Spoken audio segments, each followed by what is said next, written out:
In a small village in the mountains, there lived an old clockmaker named Elias. He was known for making the most accurate watches in the region, but he had one peculiar rule. He would never fix a watch that had been broken on purpose. One afternoon, a wealthy young man named Julian entered the shop. He placed a shattered gold pocket watch on the counter. "I'll pay you triple your rate to fix this by tomorrow," Julian said. "It's an heirloom, and my father will be furious if he sees it broken." Elias picked up the watch and examined the gears. He noticed the mainspring wasn't just snapped, it was twisted in a way that only happened if someone had violently forced the hands backward. "How did this happen?" Elias asked quietly. Julian hesitated, then sighed. "I was angry.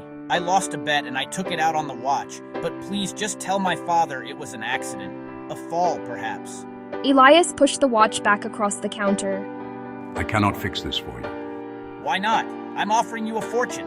"Because a clock is a machine of truth," Elias replied calmly. "It tells us exactly where we are in time.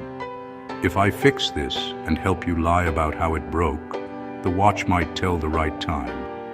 But every time you look at it, you will see a lie. I don't mend things that people aren't ready to take responsibility for." Julian left the shop frustrated, but he couldn't stop thinking about the old man's words. A week later, he returned. This time, he wasn't wearing his expensive coat, and he didn't offer triple the price. I told my father the truth.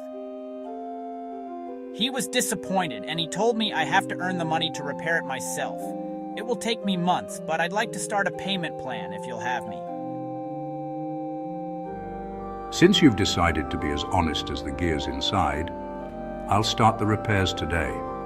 You can pay me whenever you've earned it. Elias fixed the watch, and for the rest of his life, Julian kept it perfectly wound.